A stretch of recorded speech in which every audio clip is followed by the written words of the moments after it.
Hello നമസ്കാരം. ഇന്ന് നമ്മൾ ഉണ്ടാക്കുന്നത് കടലക്കറിയാണ്. കടലക്കറി ഉണ്ടാക്കാൻ വേണ്ടി നമ്മൾ കടല തലേ ദിവസം തന്നെ വെള്ളത്തിലിട്ട് വെക്കണം. രാവിലെ കടല വെള്ളത്തിലിട്ടിട്ടോ അല്ലെങ്കിൽ രാവിലെ കുക്കറിലിട്ടിട്ട് കടല വേവിക്കാമെന്ന് വിചാരിച്ചാൽ അത് പെട്ടെന്നൊന്നും നടക്കണ കാര്യമല്ല. കുക്കറിലിട്ട് ഒരുപാട് വിസിൽ കൊടുക്കേണ്ടി വരും രാവിലെ വേവിക്കണമെങ്കിൽ. അതുകൂടാണ്ട് അതിനൊരു ടേസ്റ്റും ഉണ്ടാവില്ല. അപ്പോൾ അതുകൊണ്ട് നമ്മൾ തലേ ദിവസം തന്നെ കടല വെള്ളത്തിലിടുക. ഞങ്ങളൊരു 3 പേരല്ലേ ഉള്ളൂ. അപ്പോൾ ഒരു 3 പേർക്ക് അല്ലെങ്കിൽ 4 പേർക്കുള്ള കറിക്ക് വേണ്ടിയുള്ള കടലയെ ഞാൻ എടുത്തിട്ടുള്ളൂ. ഒരു ചെറിയ കപ്പ് കടല എടുത്ത് വെള്ളത്തിലിട്ടിരുന്ന് ഇതിലേക്ക് ഒരു 6 വെളുത്തുള്ളി, ഒരു ഇഞ്ചി, കുഞ്ഞു കഷ്ണം ഇഞ്ചി, ഒരു 3 സവാള, ഒരു വലിയ പച്ചമുളക്. ഇത് വലിയ പച്ചമുളക് ആയതുകൊണ്ടാണ് ഞാൻ ഒരെണ്ണം എടുത്തത്. പുട്ടിൻ്റെ കറിയൊക്കെ ആകുമ്പോഴേക്കും നമുക്ക് ഒരു പച്ചമുളകൊക്കെ മതി, അല്ലെങ്കിൽ ഭയങ്കര എരിവായി പോകും. രാവിലെ അധികം എരിവ് കഴിച്ച് കഴിഞ്ഞാൽ പിന്നെ ആ ഒരു ദിവസം നമ്മുടെ പോക്കാവും. അതുകൊണ്ട് ഒരു പച്ചമുളക് മതി. ഞാൻ എടുത്തിരിക്കുന്ന 3 സവാളയിൽ ഒരു പകുതി സവാള മാത്രം ഞാൻ ചെറുതായിട്ട് അരിഞ്ഞു. ബാക്കി എല്ലാ സവാളയും, അതായത് 2.5 സവാള, പച്ചമുളക്, ഇഞ്ചിയെല്ലാം ഒന്ന് നിങ്ങൾക്ക് പറ്റണ വിധത്തിൽ ഒന്ന് ചെറുതായിട്ട് അരിഞ്ഞെടുക്കുക. അത്ര അധികം ചെറുതായിട്ടൊന്നും അരിയണ്ട. നമുക്കിത് കുക്കറിലിട്ട് വേവിക്കാനുള്ളതാണ്. ഇനി ആ സവാളയും പച്ചമുളകും ഇഞ്ചിയൊക്കെ കൂടി ഞാൻ കുക്കറിലേക്ക് ഇട്ടു. കടലയും അതിൻ്റെ മുകളിലോട്ട് ഇടുകയാണ്.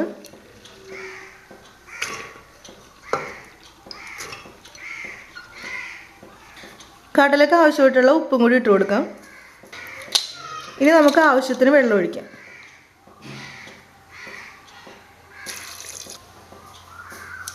നല്ല തിക്ക് ഗ്രേവിക്ക് വേണ്ടിയാണ് ഈ സവാള കടലയുടെ കൂടിയിട്ട് വേവിക്കുന്നത്. അപ്പോൾ കടലയും വെള്ളവും ഒപ്പത്തിനൊപ്പം വരണ വിധത്തിൽ വെള്ളം ഒഴിച്ചു. ഇനി നമുക്ക്, എൻ്റെ കുക്കറിൽ 3 വിസിലടിച്ച് കഴിഞ്ഞാൽ കടല വെന്തോളും. അപ്പോൾ നിങ്ങളുടെ കുക്കറിൽ എങ്ങനെയാണെന്ന് നിങ്ങൾ കണ്ടുപിടിക്കണം. അപ്പോൾ 3 വിസിലടിക്കട്ടെ കേട്ടോ.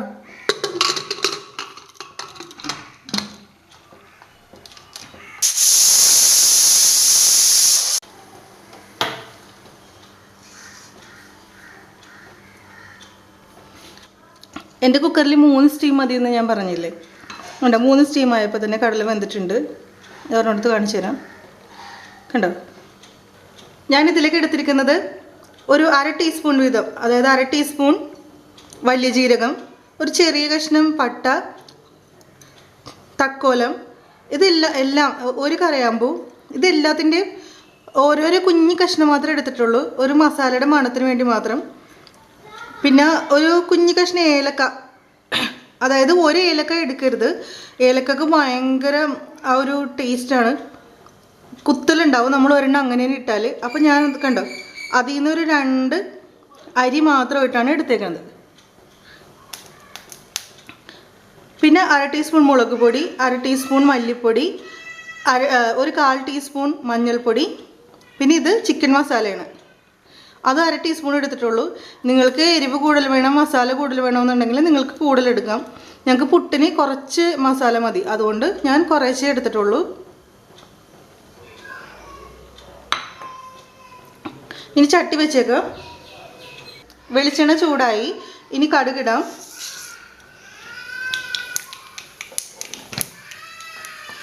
ഈ കടുക് നന്നായിട്ട് പൊട്ടിക്കഴിഞ്ഞ ശേഷം മാത്രമേ നമുക്ക് അടുത്തായിട്ട് ഇടാൻ പാടുള്ളൂ, അല്ലെങ്കിൽ കടുക് കടിക്കും. വേറെ ആരെയും പിടിച്ച് കടിക്കണ കാര്യമല്ല. ഇനി വേപ്പിലിടാം.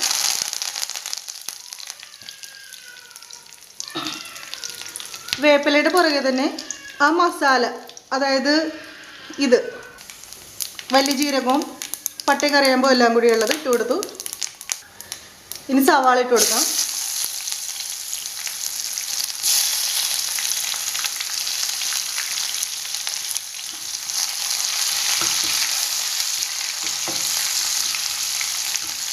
നമ്മുടെ സവാള നന്നായിട്ട് മൊരിഞ്ഞു. ഇനി സവാളക്ക് വേണ്ടിയുള്ള കുറച്ച് ഉപ്പിട്ട് കൊടുക്കാം. ഇനി നമുക്ക് പൊടികൾ ഇട്ട് കൊടുക്കാം.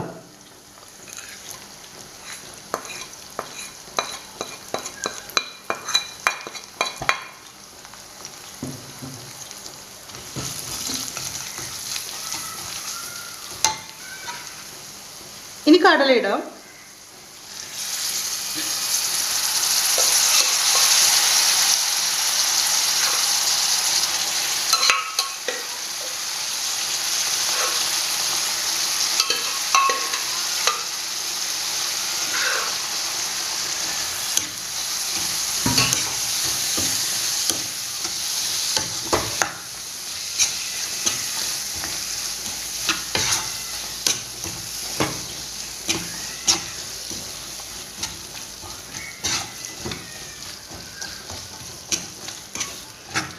നമ്മൾ പൊടികളിടുന്ന സമയത്ത് ഗ്യാസ് ചെറുതായിട്ടൊന്ന് കുറച്ച് വെക്കുക.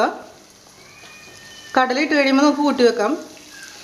കടല കുക്കറിൽ നിന്ന് ഇതിലേക്ക് ഇടുമ്പോഴേക്കും മൊത്തം ആ കുക്കറിലുള്ളതെല്ലാം കൂടി കമത്തി ഒഴിക്കരുത്. അപ്പോൾ അതിൻ്റെ വെള്ളം, അതായത് അതിൻ്റെ ചാറ് മാറ്റിയിട്ട് കടല മാത്രം സ്പൂണിന് കോരി ഇതിലേക്ക് ഇടുക. സവാള നന്നായിട്ട് അലിയണ വരെയും നമ്മൾ ഒന്ന് ഇളക്കിക്കൊണ്ടിരിക്കുക.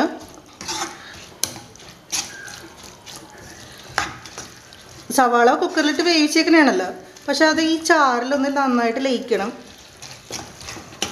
സവാള നന്നായിട്ട് ലയിച്ച് കിട്ടാനായിട്ട്, സവാള നല്ല ഗ്രേവി പോലെ ആവാനായിട്ടാണ് കണ്ടോ നമ്മൾ കുറച്ച് നേരം ഇങ്ങനെ ഇളക്കണമെന്ന് പറഞ്ഞത്. അപ്പം മുഴുവൻ ചാറും കൂടി ഇതിലോട്ട് ഒഴിച്ചു കഴിഞ്ഞാൽ സവാള ഒന്ന് ഈ ഇതുപോലെ വരാനായിട്ട് താമസം വരും. ക്രീം പോലെ സവാള ആവാനായിട്ട് താമസം വരും.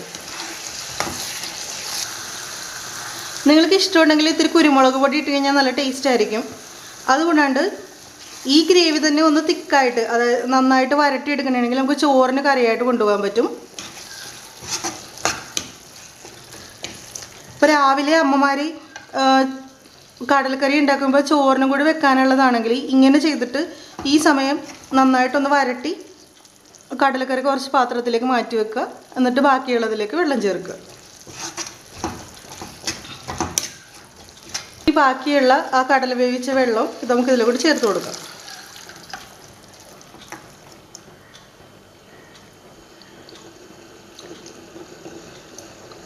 ഉപ്പ് ലേശം കുറവാണ്, ഒരിത്തിരി ഉപ്പും കൂടി ഇടാം.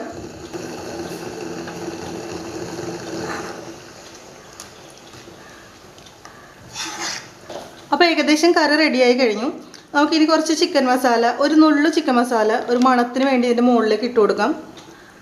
പിന്നെ ഞാനിവിടെ കല്യാണം കഴിച്ച് വന്ന സമയത്ത് ഈ കറി ഉണ്ടാക്കണമായിരുന്നു. അപ്പോൾ ആ സമയത്ത് എൻ്റെ ഹസ്ബൻഡിൻ്റെ ചേട്ടൻ വന്നിട്ട് ചോദിച്ചു, എന്താ ഇവിടെ ബീഫ് വെക്കണുണ്ടോ?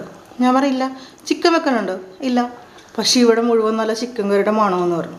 ഞാൻ പറഞ്ഞില്ല, കടലക്കറിയാന്ന് പറഞ്ഞു. പക്ഷെ പുള്ളി കടലക്കറി കൊണ്ട് മുമ്പിൽ വെക്കണവരെ പുള്ളി സമ്മതിച്ചില്ല, ഇവിടെ ചിക്കൻ വെച്ചിട്ടുണ്ടെന്ന് തന്നെ പറഞ്ഞു. ഇതിന് ഏകദേശം ഒരു ചിക്കൻ കറിയുടെ ഒരു മണമൊക്കെ ആയിരിക്കും.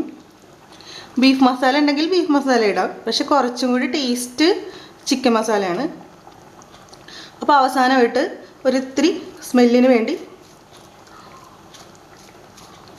ചിക്കൻ മസാല ഇട്ടിട്ട് ഞാൻ ഇറക്കുകയാണ്.